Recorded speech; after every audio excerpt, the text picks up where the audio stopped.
Good afternoon, everybody. It's midday in South Africa on Thursday, the 12th of June, and we are very glad to have you join us in this Daily Maverick webinar this afternoon. My name is Mark Heywood. I'm a social justice activist and a journalist, and I have the privilege of being the moderator of the next hour's discussion. But I'm particularly excited. I've done many Daily Maverick webinars over the last few years, but this is one of the most exciting ones. It's one of the most exciting ones because it is rare to have in the same room, even if it's a virtual room, a discussion with two people of such a unique and unusual caliber as the two gentlemen that you can see on your screens in front of you. And let me just briefly introduce you to them in case you don't know them. I would imagine that many of you do. First of all, let me introduce Paul Sinton-Hewitt. It's Paul's book that we are here to celebrate and talk about today. What I'll say about Paul, you'll get to know him by the end of this hour, is that what's unusual is that one man has an idea that starts with one man and reaches, at this moment in time, 10 million people who are subscribed to it, and transforms so many people's lives. And Paul is here because he is the dreamer and the founder of the parkrun. Paul, thank you very much. I think you're joining us from England and West Sussex. Good afternoon. Thanks. Thank you, Mark. It's great to be here. It's great to be in the room with yourself and obviously your next guest. So let's hear who he is. Okay, well, the next guest is somebody who's inspired me for many years, and I think you as well, Paul. We'll come to that a little bit later. Inspired my own running. Bruce Fordyce. I would describe Bruce Fordyce as one of the greatest ultramarathon runners of all time. 9 times winner of the Comrades Marathon in South Africa. Current president of Parkrun South Africa, wonderful man and almost my neighbor in Johannesburg. Bruce, thanks for being with us this afternoon. Thank you, Mark. And yes, like as you've said, great to join you and Paul in this webinar. So thanks, Bruce. Before I kind of turn the stage over to the two of you, I'd just like to say a few words to set the scene for this discussion. It's a Thursday, as I said. Last Sunday, we had the 98th running of the Comrades Marathon. By most accounts, another very successful run, transformed many people's lives. The Saturday before and next Saturday, in about 2,700 sites around the world, I think, Paul, if my figures are right, and you'll correct me, people line up at 8 o'clock in the morning all over the world to do the park run. And this webinar, in a sense, is about the connections between the park run and the Comrades Marathon. Last weekend, we were fixated. I watched it on TV this year rather than running it with the comrades. But today we're going to talk about the parkrun. And we're going to talk about Paul Sinton-Hewitt, the founder of the parkrun, his wonderful book, which, because you can't see, but because I'm moderating this, I think I'm one of the lucky people who's got it early, and I've managed to read it in the last 2 days. And we're going to talk about the park run globally and in South Africa. We hope that we will answer all your questions. Please feel free to use the chat. I already see a couple of questions. Before I come to the audience questions, I'm going to allow Bruce and Paul to talk a little bit first.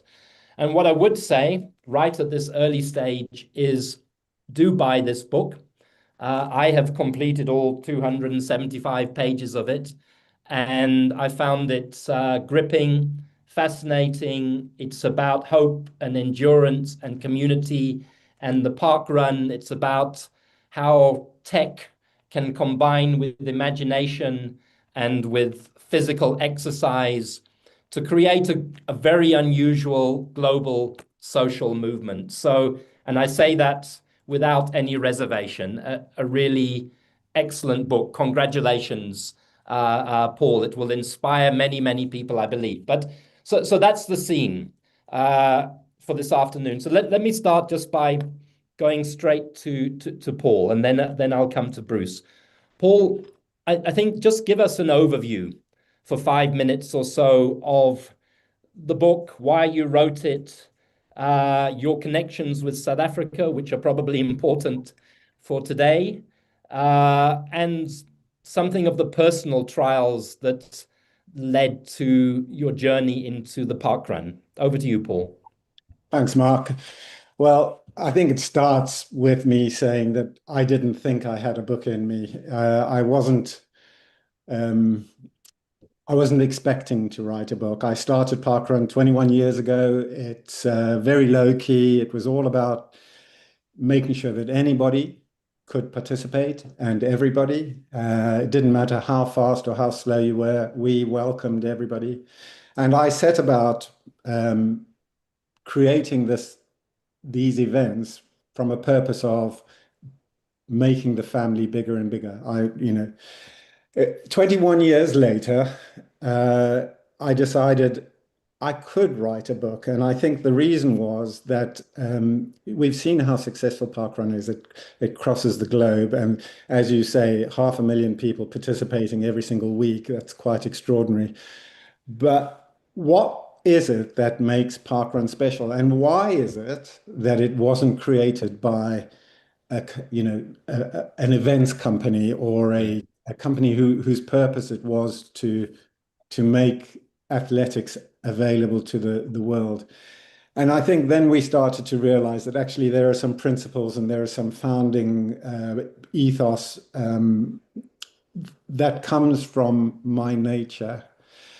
And so I didn't think that people would be that interested in understanding me or my background, but it's absolutely true. Having written the book, you can see that possibly only one person in the world could have created parkrun, and it's because of the really complex and dark and terrible times that I went through as a child, which I didn't know I was going through a terrible time when I was a child. It was only when I'm in my 60s that I can look back and say, actually, that was extraordinary. It was unusual. It was pretty dark. It wasn't really pleasant. And these things that happened to me and the way I fought my way out of these situations led to me being the person that I am.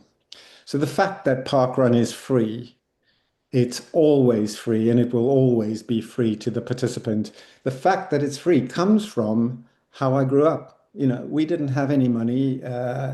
It's money is something that I struggle with on a day-to-day terms. And so when I became an athlete, and Bruce will probably testify this, when I became an athlete, thinking of paying money to go and run a 5K, well, that's just extraordinary. You wouldn't do that. I wouldn't have got out of bed in my 20s to go and run a 5K. But I would have run 5K to a 5K event and then run 5K back. So all of these things play a part in why the book has come about. And of course, it's been very cathartic writing the book. It's been a journey of discovery. Even if all of those things were there right from the word go, drawing them out has meant that I've got to go back and think about those really difficult, terrible times. Having said that, the book is 3 parts. It's my early years, the running years, and then it's parkrun. And it ends on a very upbeat, light note. So it's not all terrible. It ends on a very upbeat note. I mean, the last chapter is called "People Are Good," and I must say it's something that strikes me often, and as a regular park runner myself, it is. I know what you're talking about that sense of of community and goodness and the spirit of volunteerism and so on that comes out of every single park run that I have ever been to. Just before I go to Bruce, just one more question, Paul. I mean, I must say, when I started this book, it wasn't quite what I expected it to be.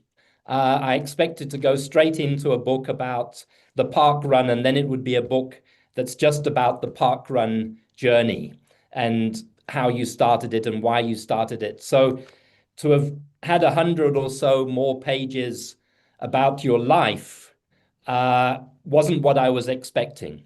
But I think it's very central to the book and very important to the book and very important to the overall story. Can you just try and connect a little bit more what you mean about those difficult early years that you had as a child and the values they forged and perhaps how you carried it in to what became the park run and why you felt it necessary to tell this part of the story at all?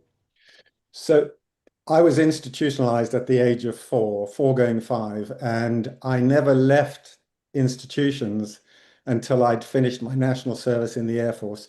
So that's a good 20 odd years in an institution where you're told exactly what you can do and what you can't do, and you're punished if you break those rules and so on and so forth. So I think those early years formed a very, very strong drive for fairness.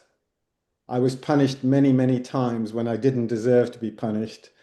I was searching for family, and I didn't know that until I was late into my 40s. Even if I had a family, I didn't really understand what it meant to be a family. I learned these things from other people. In the book, we talk about families that I met at school, the Ackermans in particular, and how that was a pivotal point, I think, in driving me down a certain path, a path that is healthy. Whereas in institution, I learned to keep everything tucked inside, not show any emotion, not share my issues, don't, all these difficult things. And I think that the connection is that some 40 years later, when I start Park Run, I am looking for those same things. I'm looking for people to be fair. I'm looking for them to be accountable for themselves. I'm looking for family. So the reason I started the first park run was quite a selfish reason. I wanted to see my friends on a Saturday morning because I was struggling to see them at any other time. And so by setting up that event and by saying I was going to do all the work, I didn't expect anybody to help me. It was all about these fundamental things, which is being social, being active, being outdoors. And that those three things are the key points that I see these days to driving forward the socialism that comes with parkrun. Thank you. Thank you, Paul. Very, very important. And from those first days when you stood in Bushy Park in 2004 with 13 other runners, just a quick few facts before I turn to Bruce. You now have 2,616 different runs in 25 countries with 10 plus million people registered and about 450,000 people running every Saturday across the globe. That is quite something. That's quite a family that you've built. This is Bruce. extraordinary. It's extraordinary. And the thing to note is that this is the smallest we'll ever be. Yeah. It's only ever going to get bigger. Well, I'm coming back to that towards the end of this webinar. Bruce, where does Bruce Fordyce come into this? The book tells me, but will you tell people what your connection with Paul was and how you went from mighty 90-kilometer runs to 5K park runs and being the champion of the 5K park run? Yeah, so Mark, if I could just start off with Sunday, because I think it's not a bad place to start. That was the Comrades Marathon Day, which obviously is huge in my life and always will be. and I'm a big part of it, and it's a massive part of me. But I was thinking about this very chat we're going to have, and I was doing the television broadcast. So I watched on television 25,000 people exit Pietermaritzburg. And it is a never-ending stream of humanity. It goes on and on and on. I know it was separated into two waves, but it was still just this astonishing stream of people that goes on and on and on. And I pinched myself and I thought, as spectacular as this looks, we in South Africa alone, one parkrun country, do more than that on a Saturday morning. So around the country at 220 plus minus events. And I think you can up, when you gave the statistics, add one more event, because I think we've got a new one going. And I also, by the way, Mark, I think we have now passed the 11 millionth, not 10 million, 11 million registered members of parkrun globally. But I watched that and I thought, we do this every weekend, bigger than the Comrades Marathon. Yep. And then when you think, you think globally, every weekend, and it will very soon, it'll be regularly 500,000 people. And before we can blink, it'll be 1 million people going every weekend around the world. And not only that, 52 times a year. In fact, I lie, 53 times a year, 54 times, because there's an extra one on New Year. And then every country has a special day when they can. I mean, it is just absolutely mind-boggling from 13 people. And so my connection with Paul is I knew him when he was in South Africa from running days back then. And he very kindly seconded me in one of my Comrades Marathon wins, or might have even been two of them. So he was part of my seconding team. For those who don't know what that is, those are the people who bring you your drinks and your whatever, your special nutrition. But most importantly, they supply you with information. And more importantly than that, they have to be amateur psychologists, because they've got to convince you that you can win when you actually feel like stopping. And so I probably owe Paul many, many apologies, because my seconds knew that I was a bit of a prima donna on race day, and I threw tantrums and had a fit about things if I didn't get my drink at the right time. That says, now I probably have sworn in the most disgusting language at Paul in my time. So we've known each other for a very long time, and isn't it wonderful how all the best ideas come out of South Africa? I just think, well, so many of them do, and parkrun is one of those ideas. And by the way, Mark, you neglected to say when you introduced Paul that he is Paul Sinton-Hewitt, CBE. He has I noticed, by the way, Bruce, that Paul Sinton-Hewitt, CBE, is very modest. Because never once in his book, unless I missed it somewhere, does he mention that he's Paul Sinton-Hewitt CBE. Yeah, we need a couple more countries, and then the knighthood's waiting. But anyway, so to cut story short, you stay in touch with people and you don't. And I don't think I was that aware that Paul had left South Africa. But then I went across in 2011 to run the London Marathon. And I gave a Comrades Marathon talk, as I quite often am invited to do, Reading. And Paul came along and attended the talk, but he actually was there to bend my arm into a half Nelson and persuade me that I had to run a parkrun the following morning. Now, I had never heard of parkrun. I was running a full marathon on the Sunday. The best way to prepare for a marathon on a Sunday, on the Saturday, is to put your feet up, watch television, and rest, because you've got 42 brutal kilometers ahead of you. But he worked on me and on my wife, Jill, and he persuaded us to come along to this strange thing. I don't know what we thought we were going to. And he said, don't worry, I'll register you and do your barcodes. I thought, what's a barcode? Why are we being registered? And then we got to Bushy Park, and it happened to be a glorious spring morning in London. And there were deer there with the antlers, and Bushy Park's a historical park that I believe Henry VIII used to hunt. It used to be exclusively a hunting area for Henry VIII. But and there were 600 people, which at the time seemed very big for. I was used to club time trials. 600 people on a glorious morning, and we had a fantastic run. And of course, my competitive juices, I can't watch someone say, "Okay, everybody, let's go." Despite the fact that I told myself to take it easy because I had a marathon the following day, I went out as hard as I could. And I have a unique statistic. I think it must be very unique, because I think I ran 18 minutes and a bit of change Came 19th, by the way, Pretty so it good. shows how fast it was. 18 minutes, a bit of change. I'm now rapidly approaching 600 park runs, and I must be one of the very few people who's over 500, whose fastest park run will always be his first. I've never got close to that time again. Okay, and so you can sort of see the deterioration over the years. And then of course I saw the magic, and it wasn't me, because I was up there with the fairly fast guys and girls. It was the fact that 45 minutes after me, people were still coming in, pushing their babies in prams, walking a dog, and I saw the magic, and my wife Jill did too, and we said, Paul, we have to start it in South Africa. We have to. And he said, that's why I brought you here, because I knew I couldn't explain it. And you cannot explain parkrun. You cannot. You can talk and talk and talk. You have to be there. You have to be there to see the magic. And so then, I don't want to take up too long talking. So then we immediately decided, right, we're going to start parkrun when we get back from the UK. As with all these things, we procrastinated. It then took us quite a time to find a suitable park in Johannesburg. And so even though that was April 2011, we finally got going in November 2011 in Delta Park in Johannesburg. And exactly the same it's the same growth curve as the UK in its early days. We had 26 people at our first parkrun. 26 people came along. And the following weekend, actually, it was raining. We had 17. And you would never have been able to predict that we would get to where we are now, 1.6 million registered South African parkrunners, 220 plus events.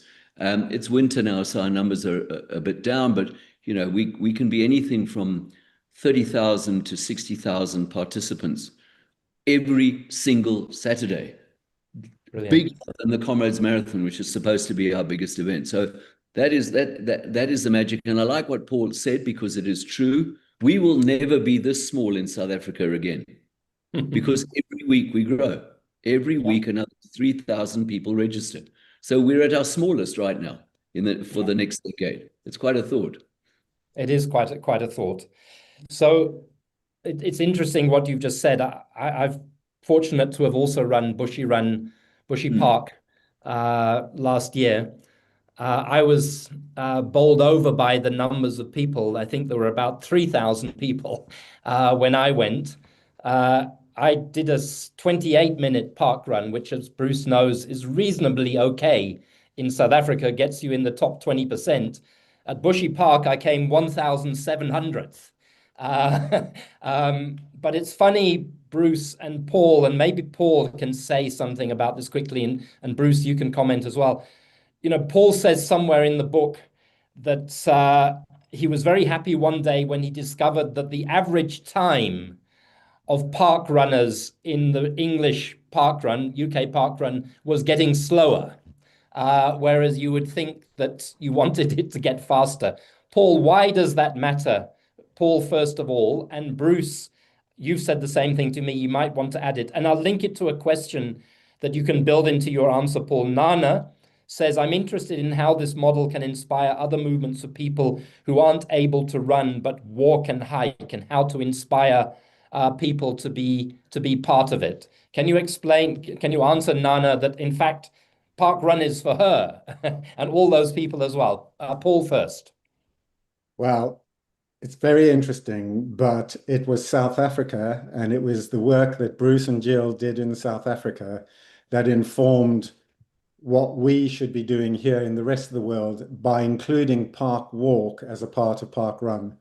So the fact that we're getting slower on average means that more and more people are included in the activity. More and more people feel at home coming to parkrun and participating at whatever speed they want, even as a walker. Parkrun offers a tail walker, always somebody finishing last, one of the volunteers. So we try and take away that barrier that people will face, where they think, no, I can't attend because I'm always going to be last, or I'm going to be left behind. Our volunteers are happy to be there the whole time to make sure that everybody is in. And in fact, it's the people coming in at the tail end that get the biggest cheer. So the purpose of parkrun, we're a health and well-being charity. We're not a race. We've never seen ourselves as a race. And whilst we're very, very happy if you can run it as fast as you possibly can.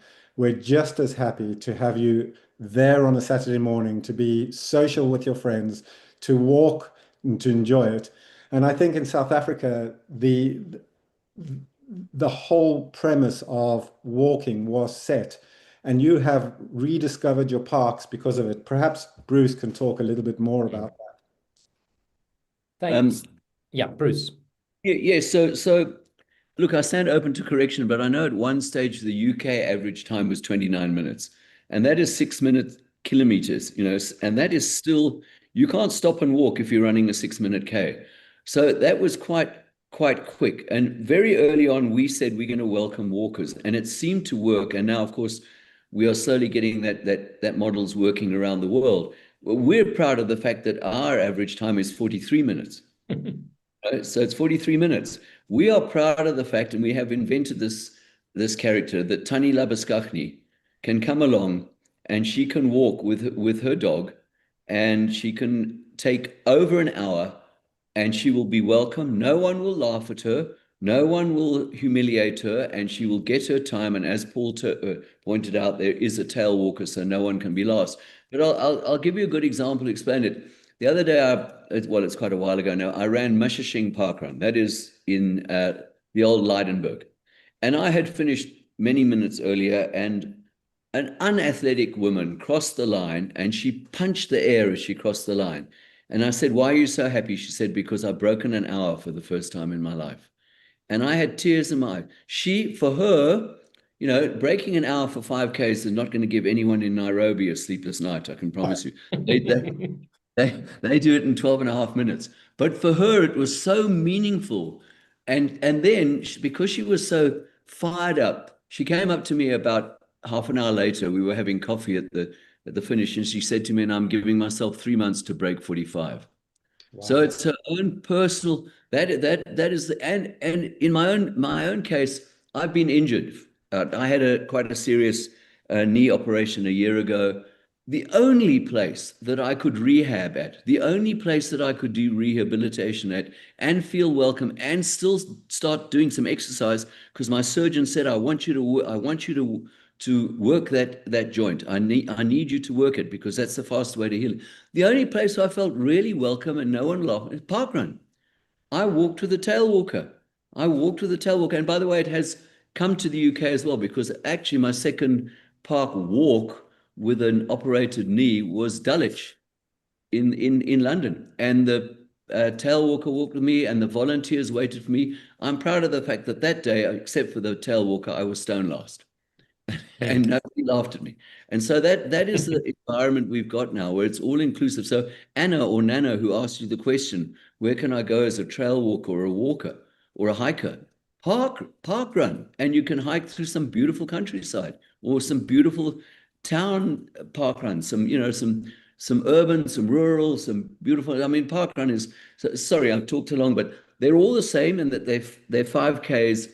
They're free on a Saturday morning, not always at 8, depending on the country, but that stays in place. And thereafter, they're all different. They are all magic, and they all have their own special vibe. So you could do Bushy Park, which we mentioned, with its deer with antlers and its beautiful park conditions and statues. Or you can go to Soweto and go to Mafolo Park and see those people when they warm up, the vibe, the music. It's a small little park. It's a bit shabby and tatty in places. It's 4 laps to get the 5Ks, but everybody does it. And that's the magic of parkrun. I think Paul's book doesn't fully explain the genius that he was. To start, it was one thing to have friendship, but to continue to drive it, to continue to believe in it, when possibly you might have let go at a certain point and said, well, it's been fun, but he didn't. And I'm going to come back to that and ask Paul about that, because, it started in 2004. We're now in 2025. It wasn't an easy journey at all times for Paul. And again, there was a lot. Paul said earlier on, he, was financially constrained as a kid, but nonetheless, he invested quite a lot of his own money into making this dream work. But also, just to, Bruce, confirm, what you said. I mean, Gauteng alone, Joburg alone, you'll know the exact number. There's something like over 50 different park runs. I've done most of them, and every single one is different, and every single one feels like you're going to a different community. And I often, after I've run, I'll sit and watch people coming in, and you'll see a whole family, grandparents, mum and dad, kids, and the dog. Uh, and it lifts you on a Saturday morning for the rest of the weekend because it reminds you of what's good in humanity. Indeed. How many, Bruce? Just give me the number in Gauteng, in Joburg. I think I'm going to say 60, but I could be wrong. I don't have that figure right Yeah, there, but it's about 60. And I know exactly what you're saying because I am heavily, heavily addicted. And I love participating. I return to Delta Park where it all began in South Africa often, but I love traveling around and doing the different ones. And the one thing also that we haven't mentioned that has nothing to do with the exercise, which I think is probably one of the single biggest reasons why people go on a Saturday morning, is community. yeah. It's community. People cannot wait to see each other or to see fellow park runners on a Saturday morning. And if I can give you one example, and then I must let Paul talk because I've Yeah. been going too long. Port Alfred Parkrun, the run director down there, that's the person who organizing the event director, was struggling to get volunteers. And that is the other key, sorry, that we haven't even mentioned, that park runs are put And together. I'm going to ask Paul to Ask talk about Paul. Yeah. volunteers. Yeah. So he was struggling to get volunteers. And he suddenly had a brainwave. He went to the local old age home and he gave a talk about parkrun. The following Saturday, all these old folk, frail folk, who can't do 5Ks, they can't do it at any pace. They were there volunteering, holding a flag, doing the scanning, the timing, whatever it may be. And about 18 months later, he got a letter from the matron of that old age home. And he said, I think that you have extended the lives of these people by a few years. Saturday morning has become their favorite time of the year. He says you must see the old ducks, and excuse the expression, doing their hair on a Saturday morning because they're going to parkrun and they're going to be seen by everybody. He said in the past, they used to sit and watch television with a cup of tea and a biscuit, and now they're out there participating in their community. And so that's just Port Alfred. I'm sure there are thousands of examples, around the world.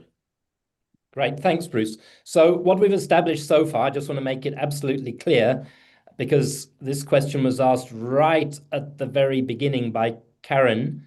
What does it cost to be a park runner? It costs nothing. Park run is free and free forever, as Paul and Pete, they've even got a slogan to that effect, I think.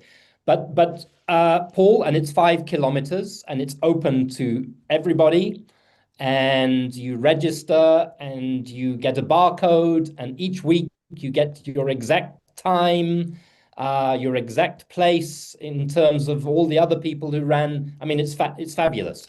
But Paul, talk about volunteers. Bruce has touched on it a little bit, but why is volunteerism critical to the park run, and what do volunteers do? But before I answer that, I'll just go back to some of Yeah, the reasons why I never ever gave up. I think it's clear from what Bruce has said that the parkrun product is absolutely brilliant. It's a wonderful, exciting, fun time on a Saturday morning where people get together and their lives are changed in that moment. So throughout parkrun's growth, I've had many, many obstacles, but I've always held on to that basic thing. This is good. It is good. And as a result, I will defend it to the nth degree. I will do whatever I can to make sure that it continues. Now, one of the reasons it's good is that every single community is autonomous. We tell them what they can do and how they can do it, but basically they are doing for their community what I was doing for mine. They are the inspiration of bringing together their community into a fine network where social cohesion can happen, where people can do a little bit of exercise, where they can be outdoors and have a great deal of fun.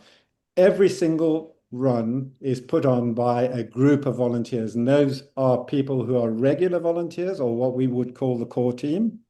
And then there are incidental volunteers, people who pop in like once every, I don't know, 20 weeks or so, and they do the odd part of it. That is the fundamental core of what goes on in every single parkrun event. And that's vital to how this community works. It's a great place to be. They have a lot of fun. Nothing is too onerous. All the jobs are quite clearly defined and very simple to do. We provide the technology which makes it really easy for them to do it. And so if you think about parkrun, I think that the most important thing about parkrun is what happens in your park on a Saturday morning. Everything else should be superfluous and hidden. So what Bruce and Jill do in the background every single week, it's vital. It's what keeps us going, but it's not important because what's important is really what happens in the park on a Saturday morning. Thanks. And I mean, it's interesting, Paul, you call it a social movement. You say towards the end of the book, always want to stress that I just played a small role in it all. I planted a seed at a time when I was struggling and wanted to be active outdoors and social. What I didn't realize was that so did everyone else. A social movement is a collection of people with shared ideals and a vision for change.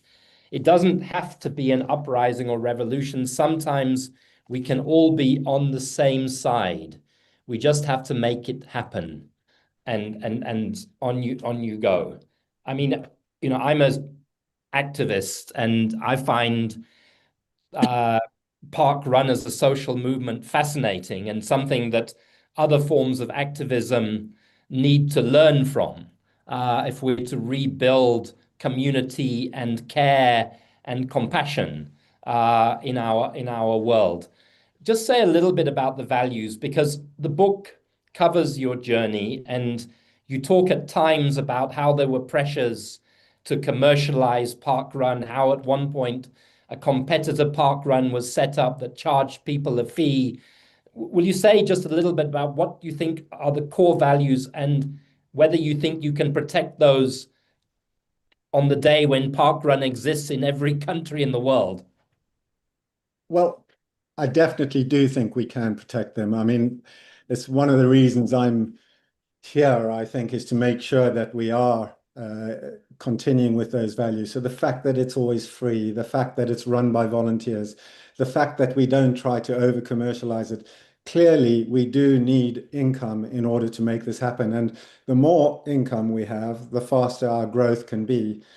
Bruce taking parkrun into the townships is not a simple matter. It's not as simple as putting a parkrun on in Bushy Park. It has complexities that go well beyond that. And mostly that is about how we can resource those events, how we can make them happen. So, absolutely, parkrun is now a charity. And a charity, what that means for us is that we have the diligence and the security to make sure that nobody can commercialize parkrun, that we have the guardrails in place that ensure that where we place a parkrun, we're most likely to keep it going, that our teams across the world are not over commercializing their parkruns and so on. So all of these things are fundamental. They are fundamental in the revolution, the soft revolution that we have of bringing this movement to more and more people across the world. And you're right, it's a soft approach. We don't have to use a sledgehammer to crack this nut. We can do it very, very slowly. We're in no rush. We'll take parkrun to wherever it needs to be. We'll extend it across the boundaries, but at the same time, we have to protect it to make sure that it doesn't suffer from those forces that most companies suffer from. So it's important. And we're 25 countries around the world. We've got another 20 people like Bruce who are doing the same thing. It's really, really important that we have people who understand who we are and protect who we are. And Bruce is perfect example of why that works in South Africa. I have to say, in my mind, Bruce is to the athletics community what Nelson was to humanity. It's absolutely remarkable what he and his wife are doing for South Africa. Lovely. Thank you. I agree with you completely. And I think it's important that you mentioned Jill, Bruce's wife, just as it's important that your story tells about your partnership with Joe, who became your wife. And, I think love is not irrelevant to this story in a whole number of respects. So thanks. Well, we questions are coming thick and fast, and I won't be able to deal with all of them. And we're also left with only 19 minutes now. Bruce, let me just come to a couple of specific questions to you before I come back to Paul. Paul, I am going to ask you in a few minutes if there's any criticisms of the park run, or is it all just perfect? And one question was asked about this controversy over stopping publishing statistics on who the fastest runners were in different categories. So just prepare to answer that in a few minutes. But Bruce, there were a couple of questions. How to keep small events going. Some park runs in South Africa get 900 or 1,000 people. Some get 20 people. And the question was, how do we preserve the small events because they're equally important? And then just one specific question, can you talk about medical support, Bruce, on parkrun? Somebody asked, is there medical support if anything goes wrong for somebody who joins a parkrun? And anything else quickly that you want to reflect on that we've talked about so far? Yeah, so how do we keep the small ones going?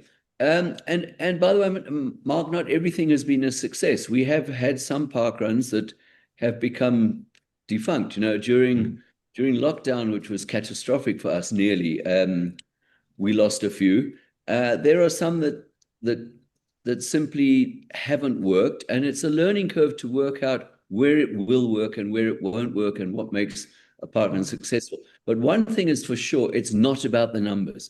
If that community wants the parkrun and they have 20 people every Saturday, and those 20 pitch up and they've got 3 volunteers, we are as delighted with that as we would be with North Beach on Saturday, the day before Comrades Marathon. There were parkrunners from around the world, and there were 1,600 participants on the beachfront in Durban.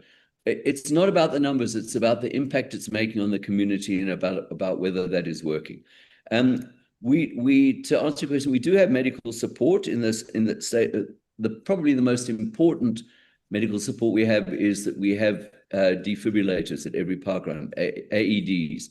And I know that in South Africa we have saved a couple of lives, because unfortunately South Africa, we might be the pioneers of walking at parkrun and have led in many ways in some of the ideas that have come to parkrun, but we also sadly lead in how unhealthy people are. So it's a role that parkrun has.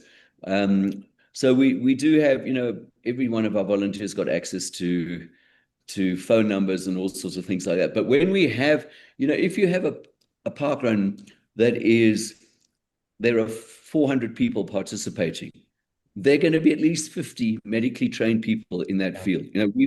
We have had people who collapsed and the next person onto them is a doctor. So I know that's not a good enough answer, but we do have people who know what they're doing, and we do know that we have to be aware of possible collapses and things like that. Sorry, I think you asked me a third question, and No, I didn't. Those are the 2 questions. And I can just attest to what you've just said, that I'm sure anybody has a problem is immediately surrounded by people there to help them with that problem. I couldn't think of a better place to have a medical problem, actually, than in the middle of a parkrun. You're going to get a lot of attention. And because it's such a caring environment, people don't care that much because it's not a race like that. They might be running a personal best time, but nobody is not going to stop for somebody who's in trouble. At a parkrun, that's absolutely, you will have help. So it's not a race.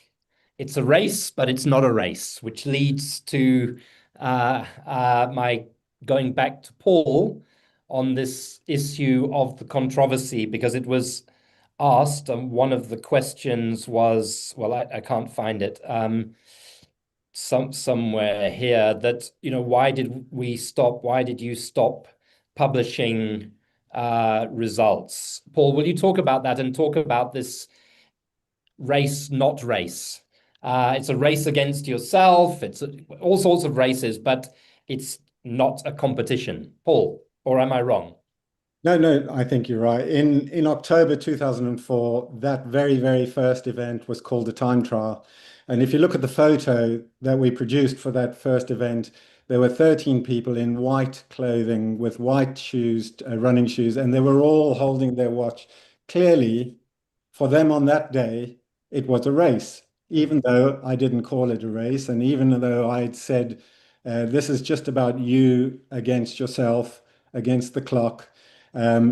Clearly, that's what people thought. Now, it took quite some time for us to realize that the true value of parkrun was not to put it out as a race, to make sure that it was an event where people could come together in whatever capacity and in whatever ability, and they could participate. And over the years, just as we've learned from South Africa that walking is an important part of parkrun, we've learned to make numerous changes.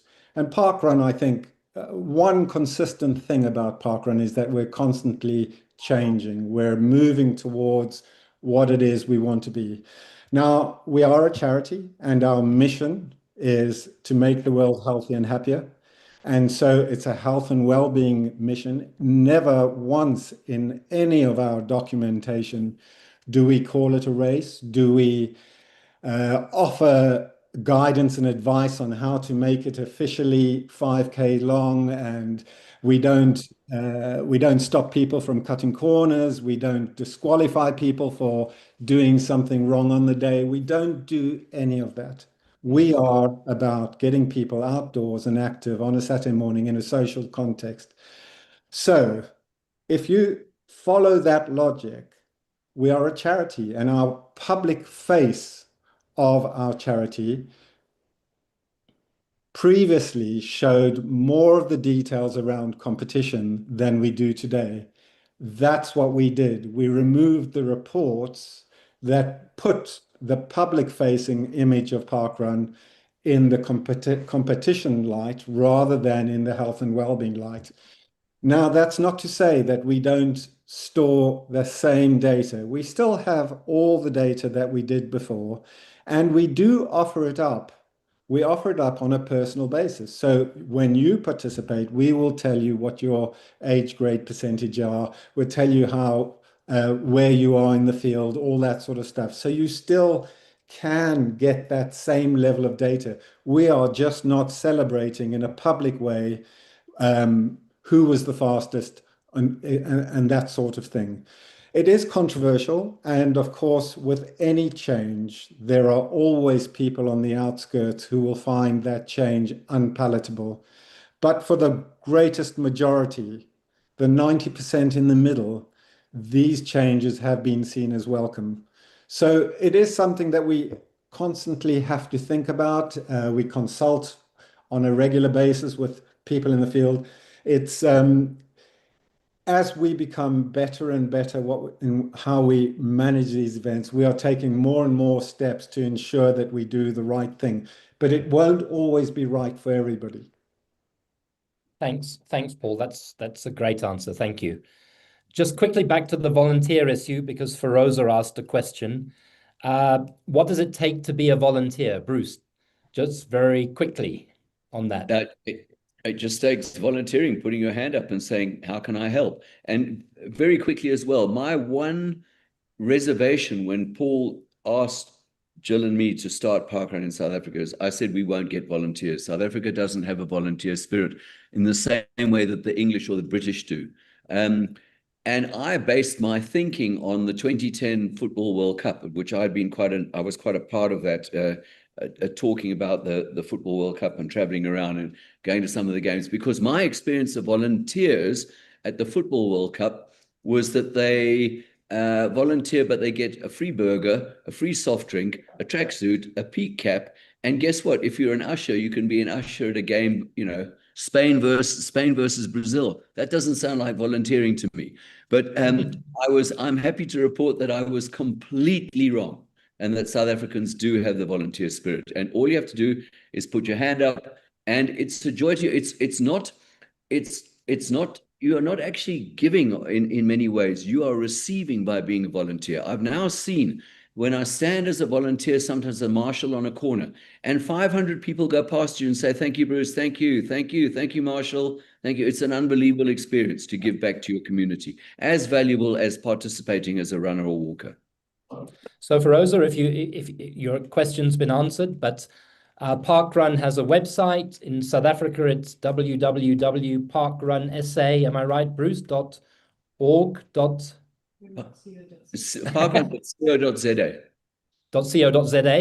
You go to that, you'll see a map where you can find all of the park runs, all 220. You can zoom in on any one. You walk down to that park run on a Saturday morning and say, "I'd like to volunteer," and people will welcome you with open arms. And there's a volunteer roster that you can put your name. You can put your name down in advance to say, "I'd like to do this." And if you're scared, you can go and sit on somebody's shoulder and watch what they do, so that by the following weekend you can say, "Right, I'm ready. I've seen what's involved in time in the timing, whatever." Yeah. So each week in South Africa, if we have 220 park runs, the average park run probably has how many volunteers? 10, more than 10. So Mark, it depends the size of the park runner. Look, we're looking at the one that was in Durban the day before the Comrades. There were 35 volunteers. You look at a small little park run like Aggeneys up in the desert near the Botswana border, 2 volunteers. They can. It just depends what's needed. But we have a bigger group, because not everyone can volunteer every single Saturday. So you want a bigger group that you can call on and say, "Hey, Mark, do you mind? Can you do next week?" And you say, "Absolutely, I can. I can't do the following week. I'm away on holiday," whatever it might be. So there's a pool that each parkrun calls on. Great. So, gentlemen, we're down to 8 minutes. I want you to think if there's anything critical that you want to say about the parkrun or about your book, Paul, that I've neglected to probe so far. There is one specific question. Paul, your book explains how part of the evolution of parkrun was that you created a children's parkrun, and then you also created a prison parkrun in the UK. I don't think we have those innovations yet in South Africa, do we, Bruce? No, I think we would have to look long and hard at. We could do a custodial, and we have looked at that a little bit, but we'd have to look long and hard at. We call it junior parkrun. Right, junior parkrun, because of different conditions in South Africa, all sorts of different conditions. Yeah. And in many cases, to be honest, children are at their safest and their happiest at a parkrun, a normal parkrun on a Saturday in South Africa, because a lot of people come from very, very difficult backgrounds and non-existent families, child-headed families. So we would look at it, but I think it's going to have to be a long, careful look before we did something like junior parkrun. Our juniors are there anyway, participating with their parents. And our standard joke is, you have to be within arm's length of a parent if you're under 11 years old. And we always say, "Please, juniors, look after your parent." Yeah. No, great. Paul, anything you want to say on that? That's a very helpful and sensible answer, Bruce. Thank you. Paul, any reflection on that? Well, I just say when we approach the world, every single country has its own special conditions. So whilst we have been able to take junior parkrun to Ireland and to Australia, even Australia struggles with the concept because of the special conditions. Some of that is around safeguarding. Some of it is around the onus that the government places on activities with children. So it's not always going to be the case, but clearly there are things that we can export. Like, for instance, in the UK, we have over 2,000 GPs who prescribe parkrun as part of their social prescribing.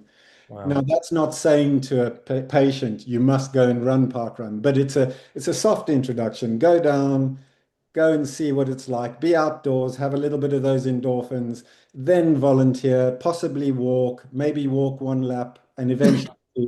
And as Bruce pointed out, those old age pensioners who are coming to parkrun just to volunteer, their lives are changed. So you can change your life in extraordinary ways, and it doesn't have to happen in a heartbeat. It can be over a 3 month period or a year. One of the questions that I know has been answered is what happens to park runners who have achieved certain levels? Do they go on and do other things? And I think that park run is a springboard to other activities. Sometimes it's from spectating to volunteering. Sometimes it's walking and then running. And then there are those who are really proficient as runners who go on to do football and they do gymnastics and they do perhaps the Comrades Marathon even. Thanks, Paul. So time is almost out. Bruce, this is your last opportunity to send a message to 400, nearly 500 people. Yeah. Just a couple of minutes, and then Paul, I'm going to come back to you for any last words. I'm going back to Paul's words. We will never be this small again. As we talk, people are registering and we're getting larger. I cannot wait for Parkrun Southern Africa to move more into Africa. That would be, I would love to see that. You know, we've got our neighboring countries clamoring, Zimbabwe, Botswana, Mozambique, you know, they're all there, Namibia, well, we've got parkruns in Namibia and Eswatini. That would be wonderful to see. And then to remember that even in Paul's case, parkrun doesn't belong to anybody. You know, it belongs to the communities. And long after Paul is gone, and of course he'll never be forgotten, but long after he's gone, parkrun will continue to flourish and will be, you know, 20 times the size it is now. And long after Jill and I have handed over the reins in South Africa, parkrun South Africa will carry on just going and going and going. It doesn't belong to anybody. It's nobody's right to kind of own it. It belongs to the communities, and it is the most incredible, incredible thing to experience. I have to say, of course, I'm very proud of my Comrades Marathon wins, but the greatest joy I get is every Saturday being at a parkrun and seeing the magic. Thank you, Bruce, and thank you so much for everything you've done and continue to do, and your leadership and heart in this country. It's great. Thank you. And thanks for being here today. Paul, sorry, just before I go to Paul, just one little anecdote that you'll find from the book is that, funnily enough, the second country park run was in Zimbabwe, which I didn't know. It didn't last, but it was there for a few years. England, UK, England, and then Zimbabwe. It will come back. It Zimbabwe will will come back. Great, Bruce. Paul. Yeah, I mean, listening to Bruce talk about the stewardship that we all have for parkrun, I think that that is fundamental. It's one of the reasons that it will be here forever is because none of us own it. It's owned by you, your community, the volunteers, the people who participate. And the people who are employed by parkrun are to make sure that that stewardship continues. It's extraordinary. I'm really I try not to think about the numbers too often because they are so incredible. It's wonderful to be a part of this family, and it's wonderful to be received in this way. I hope people like my book. I think that it's been an incredible piece of work to get that out. I didn't expect to do it, and I just hope that it makes, has a lot of resonance with a lot of people because many people have been through the journey just like I've been through. So it's a good luck story, a good news story at least. So I hope you enjoy it. Well, I certainly enjoyed it, as I've said already. And go out and how do you get it seen? And buy it and read it. You'll learn a lot from it, and it will inspire. Paul, for me, it's been a privilege to meet you. I've always wanted to meet you, so opportunistically, I seized on this opportunity with this webinar. to do that. And thanks for everything that you have said this afternoon and everything that you've done. I've enjoyed myself. I think we've covered a lot of ground. There's a lot more ground we could have covered if we'd had longer, but we only wanted to take 1 hour of people's time. So thank you to the Daily Maverick. Thank you to Nkulu, who coordinated all of us, to Nicole Williamson, who's in the backdrop, and thank you to you who have all sat with us through this discussion this afternoon. If you haven't done so already, look up Parkrun, find your local parkrun, and we look forward to seeing you on Saturday. I'll be at the Albert's Farm parkrun on Saturday. I'm not sure where Bruce will be. I'll be at Ernest Ullman. Bruce will be at Ernest Ullman, also in Johannesburg, and Paul will be. I'm actually not at a parkrun this weekend. I've got a parkrun conference that I have to attend, and I'm cycling 100 kilometers to get there. Good for you. Excellent. Thanks, everybody. That's us over and out.